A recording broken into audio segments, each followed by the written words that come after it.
अब हम डिस्कस करते हैं what happens to an acid और base in a water solution. ये वाला क्वेश्चन कई बार पूछा गया है कि एसिड और बेसिस को अगर हम पानी में डिजोल्व करेंगे तो उनके साथ क्या होता है। तो जैसे कि पिछले लेक्चर में हमने डिस्कस किया था कि जैसे ही एसिड को हम वाटर में डिजोल्व करते हैं तो acid will provide the H positive ions and base will provide the OH negative ions. तो वही चीज़ है, इसको एक बार फिर से अच्छे से डिस्कस करते हैं। एसिड इन वाटर क्या देंगे, H positive ions. H positive ions को हम अकेला H पॉजिटिव नहीं लिखेंगे, जैसा कि मैंने बताया था।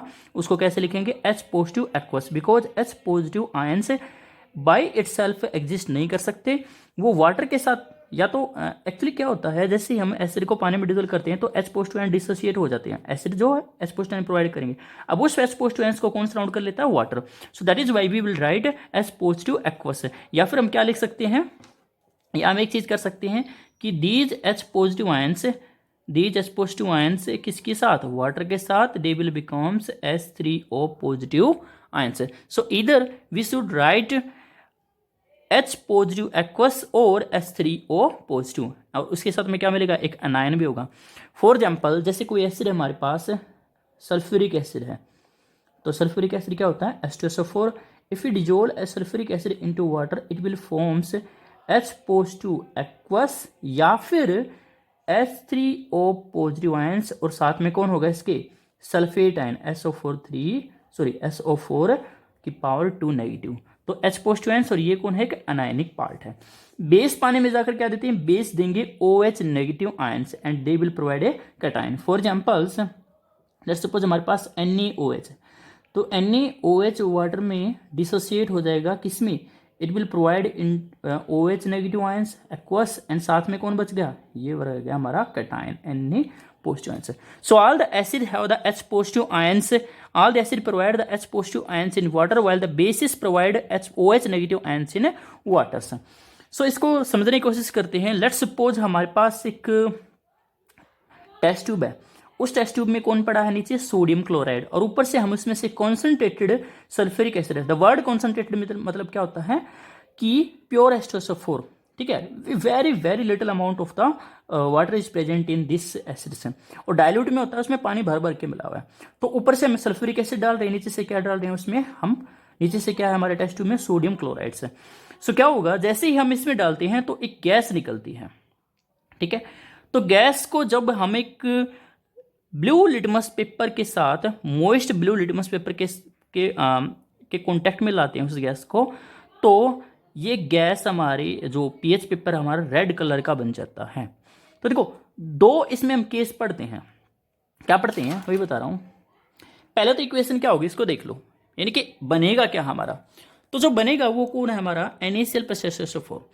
तो इट विल फॉर्म हाइड्रोक्लोरिक यानी कि HCl, एंड दूसरा क्या बन जाएगा हमारा, Na2SO4 sodium sulphate, that is the sodium sulphate. So इसको बैलेंस कर लेंगे, 2 लग जाएगा यहाँ पर, एंड 2 इधर भी क्या लग जाएगा हमारा, 2HCl, ठीक है। अब कंक्लूजन क्या है, acidic character of hydrochloric gas, इसको देखते हैं। देखो मैंने क्या लिया है, एक ब्लू लिटमस पेपर लिया हुआ है, और आपको पहले ही वीडियो लेक्चर में बताया था कि asset turns blue litmus paper two red. अब 2 केस होते हैं, ये वाला क्वेश्चन पूछा गया है CBSE ने कि ड्राई HCl गैस को पीएच पेपर के कांटेक्ट में लाते हैं एक, और एक मोइस्ट यानी कि HCl सॉल्यूशन को पीएच पेपर के कांटेक्ट में लाते हैं, या पीएच पेपर ऑलरेडी मोइस्ट है उसके कांटेक्ट में हम क्या लेकर आ रहे हैं, ड्राई HCl गैस। तो देखो अगर आपका ड्राई और मोइस्ट, ड्राई हाइड्रोक्लोरिक गैस है और पीएच पेपर भी बिल्कुल ड्राई है, तो उसमें no change in pH paper, no change in pH paper colour, कोई भी पीएच पेपर में कलर चेंज नहीं होता है। सिंस देखो HCl है, एसिडिक है, बट फिर भी चेंज नहीं हो रहा। उसका रीजन क्या है, जैसे अभी थोड़ी देर पहले मैंने बताया था कि एसिड पानी में जाने के बाद क्या देते हैं, H पॉजिटिव आयंस, अब एच पॉजिटिव आयंस को सपोर्ट करने के लिए कोई ना कोई चाहिए ना, और वो कौन सपोर्ट करता है? वो वाटर सपोर्ट करता है। तो वाटर के साथ एच पॉजिटिव आयंस मिलकर क्या बनाते हैं? H3O पॉजिटिव या फिर H पॉजिटिव एक्वस। अब ड्राई HCl गैस में पानी है ही नहीं, उसमें मॉइस्चर नहीं है, उसमें कोई भी वाटर प्रेजेंट नहीं है, so it will not decompose into H positive and Cl negative ions. और जब H पॉजिटिव आयंस नहीं देगा तो पीएच पेपर में कॉन्टेक्ट में आने के बाद it will not change the colour of the pH paper. अब HCl सॉल्यूशन के साथ क्या होगा? सॉल्यूशन में तो HCl मजे में किस में टूट गया? H3O positive and Cl negative ions, and these H3O positive ions changes the blue बड़ा ही उनके ब्लू लिटमस टू रेड में बदल देंगे, ठीक है, that will change into red. So experiments suggest that hydrogen ion in HCl are produced in the presence of water only. The separation of H positive ions from HCl molecule can't occur in absence of water. So if there is no water, then H positive and Cl negative will not decompose and they will not change the color of pH paper. While in case of water, as already told, HCl plus water, it will result into formation of H3O positive and Cl negative ions, and these H3O positive ions when came in contact with the pH paper, they will change the color to the red.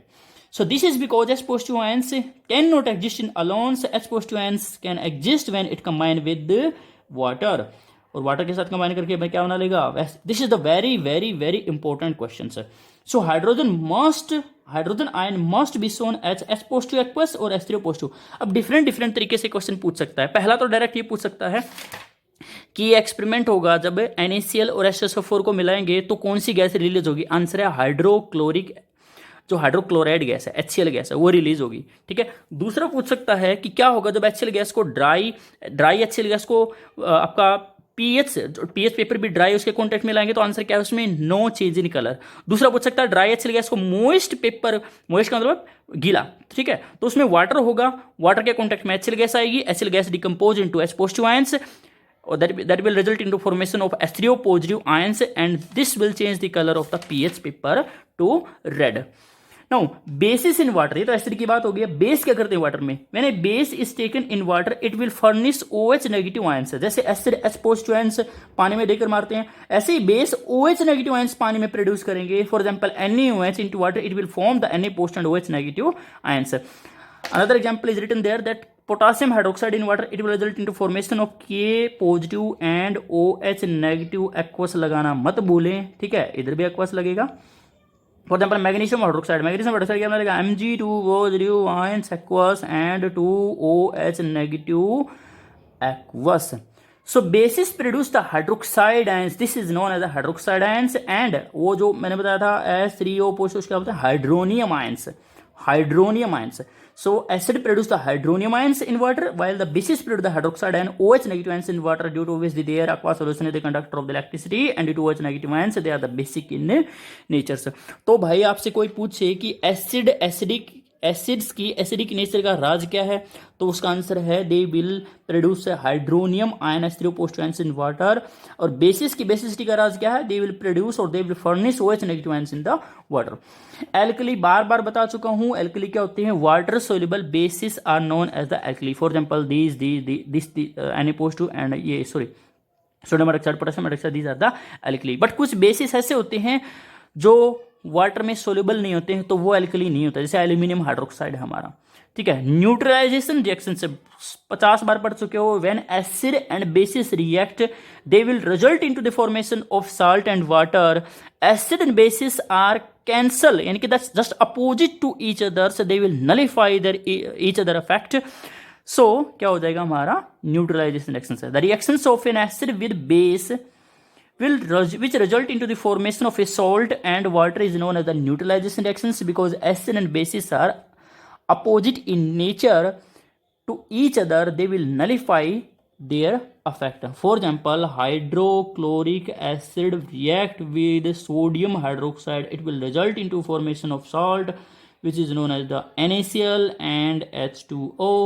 दूसरा example ले लेते हैं हम, जैसे for example कोई और acid बताना, nitric acid ले लेते हैं HNO3 प्लस पोटाशियम हाइड्रोक्साइड लेते हैं KOH, it will result into the formation of water. निकाल दोगे H2O H यहाँ से गया, OH यहाँ से गया, तो क्या बच जाएगा, पोटासियम नाइट्रेट बच जाएगा। इसके अलावा और भी एसिड ले सकते हो, सल्फ्यूरिक एसिड ले सकते हो, H2SO4, कोई और ले सकते हो आप, मैग्नीशियम हाइड्रोक्साइड बेस ले सकते हो। It will result in to the formation of water, water निकल कर भाग जाएगा और क्या बच जाएगा हमारा MgSO4 मैग्नीशियम सल्फेट सोल्ट वहां पर बच जाएगा।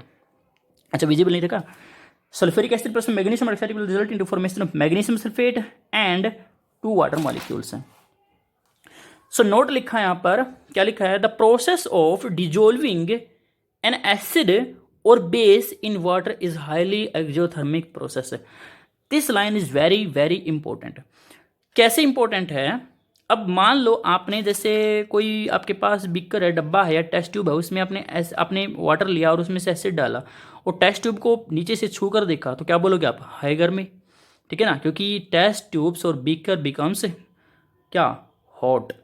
क्यों, ऐसा क्यों होता है, क्योंकि जब भी हम किसी एसिड और बेस को वाटर में डिजोल्व करते हैं, it is an example of exothermic reaction और exothermic process. And as you know exothermic process कौन से थे, these are the process in which heat is liberated, heat is produced. So always add acid to water, ठीक है, ये line ध्यान से दिल लगा लो। इसके साथ क्या है, हमेशा लेबोरेटरी में मान लो आगे आप काम भी करोगे, एसिड को वाटर में मिलाओ और वो भी स्लोली स्लोली धीरे धीरे, किसी आप कोई ट्यूब ले सकते हो उसकी हेल्प से भी डालना उसके साथ। सो वाइल डाइल्यूटिंग, क्वेश्चन है ये, while diluting an acid, NCERT का क्वेश्चन है ये, वैसे भी पूछा गया है सीबीएसई ने। वाइल डाइल्यूटिंग एन एसिड से why is it recommended that the acid should be added to water, not the water to the acid. तो आंसर क्या है, the dilution the process of, अब डायल्यूशन को एक्सप्लेन कर रखा है यहाँ पर। डायल्यूशन क्या होता है, जैसे कि मैंने बताया था, मान लो आपके पास कोई एसिड है तो कॉन्सेंट्रेटेड फॉर्म में होता है, वहाँ पर उसमें वाटर अमाउंट नहीं होती, तो जब एसिड को पानी में मिलाते हैं आप, तो उसमें क्या हो जाता है, धीरे धीरे एसिड की अमाउंट घटने लग जाती है, पानी ज़्यादा होता है, उस प्रोसेस को बोलते हैं डायल्यूशन। जैसे आप दूध में पानी मिलाते हो, या फिर शाम को चलने वाली जो पार्टी है, वाइन पार्टी, वाइन में भी क्या मिलाते हो आप, पानी मिलाते हो, तो उसको डाइल्यूट करते हो बेसिकली आप। So the process of mixing an acid और base with water which result in the decrease in the concentration of H3O positive and OH negative ions per unit volume respectively is known as the dilution. भाई पूछ सकता है ये question, पूछा भी गया है, क्या पूछा गया, डाइल्यूशन से H3O positive ions and OH negative ions की कंसंट्रेशन पर क्या फर्क पड़ता है।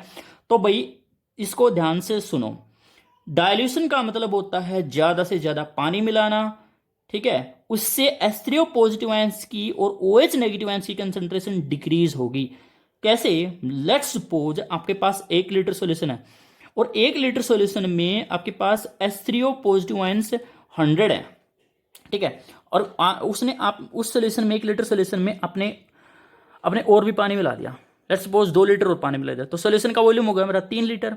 अब पहले तो 100 आयंस 1 लीटर सोल्यूशन में थे, अब 100 आयंस, वही 100 आयंस कितने लीटर सोल्यूशन में, 3 लीटर सोल्यूशन, तो per unit volume number of ions क्या हो गए, डिक्रीज हो गए। तो याद रखना, in case of acid on dilution से number of the acid positive ions decreases, that mean concentration decreases, ठीक है, वो लेस एसिडिक बन जाएगा। And in case of the base sorry, number of the OH negative ions वो क्या हो जाएंगे हमारे, वो भी डिक्रीज हो जाएंगे पर unit volume. So and the acid and basis is said to be diluted. So now the mixing of the acid with water is an highly exothermic process. So if the water is added to the concentrated acids, the heat produced may cause the mixture to space out and cause the burning. क्या कह रहा है, जैसे ही मान लो आपके पास ये बिक्कर है, बिक्कर में कौन पड़ा है आपने, आपका मान लो लेट्स सपोज एसिड डला हुआ इसमें, और उसमें ऊपर से आपने क्या मिलाने लग गया, पानी, पप्पू है यहाँ, और पानी मिलाना शुरू कर दिया इसमें, ठीक है। तो जैसे ही आप पानी मिला लोगे तो प्रोसेस कैसा है, एक्सोथर्मिक प्रोसेस है, तो it will produce high amount of heat and water can be splashed out, एकदम फेंक के मारेगा उसको आपके फेस पर, it may cause the burning effect. So to avoid any accidental fire and accident and other kind of things, इसमें beaker भी break हो सकता है, क्योंकि हीट तो जनरेट हो ही रही है, ठीक है, हीट को निकलने के बाहर निकलने के लिए कुछ ना कुछ रास्ता चाहिए, तो बीकर क्या हो जाएगा, क्रैक हो जाएगा वहां से। सो to avoid any kind of accidents, we always add acid to water slowly and continuously stirring with the help of a जो एक ट्यूब ले सकते हो, ठीक है। So evolution of large amount of heat, so always add acid to water to avoid any kind of the accidents है। so ये question NCERT का भी है, सीबीएसई में पूछा गया है, ठीक है। Now how strong are acids and base solutions, पहले ही डिस्कस कर चुके हैं। पीएच स्केल पढ़ी थी, पीएच स्केल में क्या पढ़ा था, दोबारा बता रहा हूं, 0 to 7 to 14, 0 से 7 के बीच में एसिड्स और 7 to 14 के बीच में बेस। 0 to 7 यानी कि 0 की तरफ है, यानी कि इधर लेफ्ट हैंड साइड में जितनी ज्यादा पीएच लाई करेगा उतना ही ज्यादा क्या होगा, एसिडिक। यानी कि पीएच अगर किसी का कम है तो ज्यादा एसिडिक नेचर है उसकी, और अगर किसी का पीएच ज्यादा है तो नेचर कैसी होती है उसकी, लेस एसिडिक, क्या बोल सकते हैं उसको, हाईली बेसिक्स है।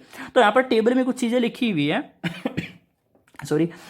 अब देखो इसमें टेबल क्यों इंपॉर्टेंट है, टेबल इस वजह से इंपॉर्टेंट है क्योंकि सीबीएसई रैंडमली इसमें से एक मार्क, जो 1 मार्क के क्वेश्चन आते हैं उसमें से पूछती है कि भाई जैसे एरेटेड ड्रिंक्स का पीएच बता दो, कॉफी का पीएच बता दो, टमाटो जूस का पीएच बता दो, टैप वाटर का पीएच बता दो, तो आपको पता होना चाहिए, ठीक है। या फिर वो कई बार वो पूछती है कि सलाइवा है आपकी या लेमन जूस है, तो यूनिवर्सल इंडिकेटर उसके साथ यूज करेंगे तो कैसा कलर शो करेगा, तो ये डिस्कस करते हैं। तो देखो saliva after meal and before meal में थोड़ा सा उसमें क्या होता है, पीएच में डिफरेंस होता है। क्या होता है, जब तक आपने खाना नहीं खाया है तो आपका जो माउथ होगा वो साफ होगा और उसमें बैक्टीरिया वगैरह नहीं होंगे, ठीक है। तो पीएच रहता है थोड़ा सा न्यूट्रल के आसपास या फिर मोर बेसिक बोल सकते हैं उसको, ठीक है।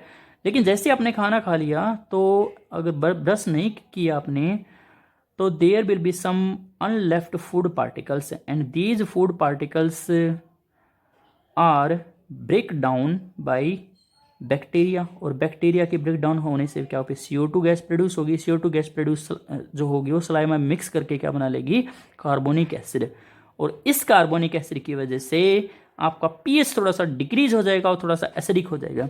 सो सलाइवा का पीएच खाना खाने से पहले ज्यादा होता है और खाना खाने के बाद क्या होता है, कम। तो कितना होगा, 6.8 एंड 6.3। तो ये ऑलमोस्ट न्यूट्रल के आसपास है, तो कलर कैसा होगा, ग्रीन के आसपास है, तो ऑलमोस्ट न्यूट्रल ही लिखूंगा इसको मैं, almost neutral, and for neutral.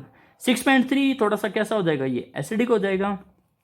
Lemon juice का पीएच 2.4 होता है, कलर कैसा होगा यूनिवर्सल इंडिकेटर का, ऑरेंज होगा। देखो आपको मैंने बताया था यूनिवर्सल इंडिकेटर का कलर कैसे कैसे होता है, जैसे ही ज्यादा से ज्यादा एसिडिक होगा तो रेड की तरफ लाई करता है, जितना ज्यादा बेसिक होगा तो ब्लू होगा वो, और न्यूट्रल पे क्या होता है वो ग्रीन, ठीक है। तो जैसे रेड से ऑरेंज हो जाएगा, थोड़ा सा येलो हो जाएगा, फिर लास्ट में ग्रीन हो जाएगा साथ पर, ठीक है। उसके बाद क्या होता जाएगा, वो डार्क थोड़ा सा ब्लू ब्लू होता जाएगा, ब्लू वोयलेट हो जाएगा और डार्क ब्लू हो जाएगा, ठीक है। तो ये भी कैसा है आपका, एसिडिक के लिए ए लिख रहा हूँ मैं। एरेटेड ड्रिंक का येलो ऑरेंज के आसपास होता है यूनिवर्सल इंडिकेटर में, और पीएच होता है इसका हमारा 2.5 से लेकर 3.5, तो ये कैसा आपका एसिडिक है। कैरेट जूस, गाजर का जूस होता है उसका यूनिवर्सल इंडिकेटर पर ग्रीन होता है, पीएच ऑलमोस्ट क्या होता है, न्यूट्रल के आसपास होता है, तो वीकली एसिड, वीकली एसिडिक है।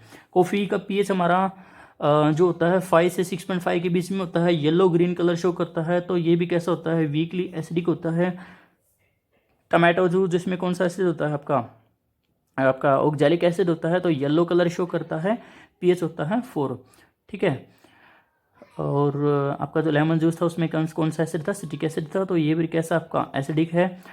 और टैप वाटर अगर प्योर वाटर है तो उसका पीएच न्यूट्रल मानते हैं, but due to some impurity जो पीएच है वो थोड़ा सा वेरी करता रहता है, एसिडिक टू बेसिक। तो इसमें बोल सकता हूँ वीकली एसिडिक और वीकली बेसिक बोल सकता हूँ, वो डिपेंड करता है कितना पीएच है। 1 मोलर सोडियम हाइड्रोक्साइड बहुत ही ज़्यादा बेसिक होता है, पीएच 14 होता है, ब्लू कलर होता है एकदम से। 1 molar hydrochloric acid red colour होता है, बहुत ही ज़्यादा बेसिक होता है, 0.1 पीएच होता है। तो यहाँ पर बी लिखूंगा बेसिक, यहाँ पर क्या लिखूंगा, हाईली एसिडिक। गैस्ट्रिक जूस क्या होता है आपका, गैस्ट्रिक जूस क्या होता है, hydrochloric acid in your stomach जो होता है वो डाइजेशन में हेल्प करता है, तो उसका पीएच कितना होता है, 1.2। लेमन जूस का पीएच होता है 2.2, प्योर वाटर का पीएच होता है 7.4, ब्लड खून जो होता है आपका ब्लड का पीएच होता है 7.4। पूछा गया है सीबीएसई में ब्लड का पीएच बता दो, तो आंसर है 7.4। मिल्क ऑफ मैग्नीशिया क्या होता है, magnesium hydroxide, that is MgOH की ट्वाइस। ये वही होता है जब आप ज़्यादा खाना खा लेते हो, खाना खाने से ओवर ईटिंग की वजह से आपसे एसिडिटी की प्रॉब्लम हो जाती है, पेट में एक्सेस में हाइड्रोक्लोरिक एसिड रिलीज होता है। So to neutralize the hydrochloric acid we take the magnesium hydroxides, neutralization reaction occur and acid का इफेक्ट क्या हो जाएगा, थोड़ा सा कम हो जाएगा। नेक्स्ट हमारा importance of pH in daily life. PH की कहाँ कहाँ इंपॉर्टेंस होती है। और प्लांट्स, इसमें आपको लिखना है कि प्लांट्स और एनिमल पीएच के प्रति सेंसिटिव होते हैं। Yes, plants and animals are sensitive towards the pH. Living organisms can survive only a narrow range of the pH, यानी कि एक पर्टिकुलर पीएच में ही वो सर्वाइव कर सकते हैं। अगर पीएच ज़्यादा हो गया या पीएच कम हो गया तो वो सर्वाइव नहीं कर सकते। जैसे हमारी बॉडी का ह्यूमन बॉडी होती है, इसमें एग्जांपल दे सकते हो, human body works at A pH of 7 to 7.8। अगर इससे पीएच कम हो गया, ज़्यादा हो गया, तो हमारे लिए हम बीमार हो जाएंगे, दैट सर्वाइवल में दिक्कत होगी। सो क्या लिखना है इसमें, plants and animals work only at a particular pH range, उससे ऊपर नीचे होगा तो गड़बड़ हो जाएगी। एसिड रेन, एसिड रेन क्या होती है, जब रेन का पीएच 5.6 से नीचे हो जाए तो उसको बोलते हैं एसिडिक रेन। अब होता क्या है, ड्यू टू पोल्यूशन, पोल्यूशन होने की वजह से जो कार होती हैं, बाइक्स होती हैं या फिर फैक्ट्रीज होती हैं, उनके एमिशन से हमारी CO2 gas, nitrogen dioxide gas या फिर सल्फर डाइऑक्साइड गैस या sulphur trioxide, basically oxide of nitrogen and oxide of sulphur, वो मिक्स हो जाते हैं पानी में। सो दे विल प्रोड्यूस इधर carbonic acid, sulphuric acid, sulphurous acid, nitric acid and nitrous acid, and these acid dissolve into rain water. Rain water में dissolve होने से जब नीचे आएंगे तो pH of the rain water is less than 5.6, this is known as the acidic rain, acid rains. For example NO2 plus में water क्या बनाते हैं, नाइट्रिक एसिड बना सकती है, सल्फर डाइऑक्साइड क्या बनाते हैं, सल्फ्यूरिक एसिड बना सकती है, फिर sulphur trioxide, sulphuric acid, these acid decrease कर देते हैं पीएच को 5.6 से, तो this is known as the acid rain. So when these acid rain fall into the river, अगर वो नदी में गिरी तो नदी का पानी एसिडिक हो जाएगा। जो एक्वाटिक लाइफ है, मछली है, उसके लिए जीना डिफिकल्ट हो जाएगा। ठीक है, इसमें एक एग्जाम्पल लिख रखा है, जो वीनस हमारा जो आपका प्लेनेट है, उस पर क्या होता है, थिक लेयर होती है वहाँ पर सल्फ्यूरिक एसिड की, तो वहाँ पर लाइफ एग्जिस्ट ही नहीं कर सकती है। PH of the soil in your backyard, जैसे प्लांट्स होते हैं हमारे, वो पीएच सेंसिटिव होते हैं। वो पीएच किसकी पीएच पर डिपेंड करते हैं, वो बेसिकली जो आपकी सोइल होती है, जो मिट्टी होती है, उसकी पीएच पर डिपेंड करते हैं। तो अगर मिट्टी का पीएच ज़्यादा एसिडिक है, ज़्यादा बेसिक है, तो प्लांट्स विल नॉट सर्वाइव। ठीक है, तो इसमें आप पीएच पेपर की हेल्प से आपके खेत में जो मिट्टी है उससे आप बेसिकली मेजर भी कर सकते हो। ठीक है, under what condition soil, under, ये क्वेश्चन है, आया हुआ है सीबीएसई में, under what soil conditions do you think a farmer would treat the soil of his field with quick lime, slack lime and chalk. ये कह रहा है कि किन कंडीशंस में एक किसान को अपने खेत में क्विक लाइम या स्लैक लाइम या चौक डालना चाहिए, कौन सी कंडीशंस में। तो देखो, पहले हमें पता होना चाहिए इनकी नेचर कैसी है। क्विक लाइम होता है कैल्शियम ऑक्साइड से, ठीक है, ऑक्साइड ऑफ मेटल है, तो कैसे होते हैं वो, बेसिक होते हैं। स्लैक लाइम होता है कैल्शियम हाइड्रोक्साइड, तो ये हाइड्रोक्साइड है मेटल का, ये भी कैसे होते हैं, बेसिक होते हैं। तीसरा हमारे पास कैल्शियम कार्बोनेट है, ठीक है ना, तो ये सब कैसे हैं, बेसिक होते हैं नेचर में। यहां पर गलत लिखा हुआ है, एसिडिक लिखा गया है, पार्डन मी। तो कैसे होते हैं ये नेचर में, बेसिक होते हैं। ठीक है, तो एक किसान बेसिक चीज को अपने खेत में डाल रहा है, तो क्यों डाल रहा है, तो ओबियसली वो इस वजह से डाल रहा है क्योंकि उसकी मिट्टी ज़्यादा एसिडिक हो गई है और उस मिट्टी में जो इल्ड है क्रॉप की, जो पैदावार है वो अच्छी नहीं हो रही है, उसके प्लांट सर्वाइव नहीं कर पा रहे हैं, तो उस एक्सेस एसिड को न्यूट्रलाइज करने के लिए उसको अपनी मिट्टी में इन तीनों चीज़ों में से कुछ डालना पड़ेगा। So farmer would treat the soil of his field with quick lime, calcium hydroxide, when the acidity क्या हो जाएगी, इंक्रीज हो जाएगी सोयल की, और एसिडिटी इंक्रीज होगी सोयल की तो बेसिक चीज़ें लगेगा, न्यूट्रलाइजेशन रिएक्शन होगी तो काम ठीक होगा। ठीक है, इसके अलावा पीएच कहाँ काम आता है, pH in your gastric juice. Gastric juice का मतलब होता है जो डाइल्यूट हाइड्रोक्लोरिक एसिड आपके स्टमक में होता है, it will help in digestion of food. इसके अलावा जो आपका pH also result in the cavity, जो आपका जो एसिडिक नेचर है, it will result in to the cavity of your tooth. तो क्या होता है वहाँ पर, जैसे आपने अभी मैंने डिस्कस किया था, जैसे आपने खाना खाया है तो अनलेफ्ट फूड पार्टिकल्स बचेंगे मुंह में, आपके ब्रश नहीं किया आपने, तो उससे क्या हो जाएगा, बैक्टीरिया वगैरह पार्टी करेंगे आपके मुंह में, तो वहाँ पर CO2 गैस प्रोड्यूस होगी। This CO2 gas will dissolve into the आपका पानी में डिजोल्व हो जाएगी सलाइवा में, तो it will form H2O plus CO2 that will form H2CO3 which is known as the carbonic acid, and this carbonic acid pH को decrease कर देगा। अगर pH 5.5 से नीचे चला गया तो टूथ डिके शुरू हो जाएगा, क्योंकि वैसे तो जो दांत का एनामल होता है, दांत जो होते हैं आपके हार्डेस्ट सब्सटेंस होते हैं आपकी बॉडी में, वो हमारा कैल्शियम हाइड्रोक्सी फॉस्फेट से बना होता है, ठीक है, या फिर उसको हाइड्रोक्सी एपेटाइट भी बोलते हैं, बट वो एसिड में डिजोल होते हैं, वो वाटर में तो इनसोल्युबल होते हैं लेकिन एसिड में डिजोल हो सकते हैं, तो उससे क्या हो जाता है, कैविटी शुरू हो सकती है। उसके अलावा जो बहुत सारे प्लांट्स हैं और एनिमल्स हैं वो अपनी बचाव के लिए, ठीक है, अपनी खुद की सिक्योरिटी के लिए, ठीक है, तो वो एसिड और एसिड का यूज़ करते हैं। जैसे एंट है, एंट को अगर आप छेड़ोगे तो काट लेगी, आपको इरिटेशन होगी, क्योंकि एंट आपकी बॉडी में क्या इंजेक्ट कर देगी, मैथेनोइक एसिड, इसको फॉर्मिक एसिड भी बोलते हैं, ठीक है। नीटल है, ये सब चीज़ें एसिड और बेसिस को यूज करती हैं। So thank you.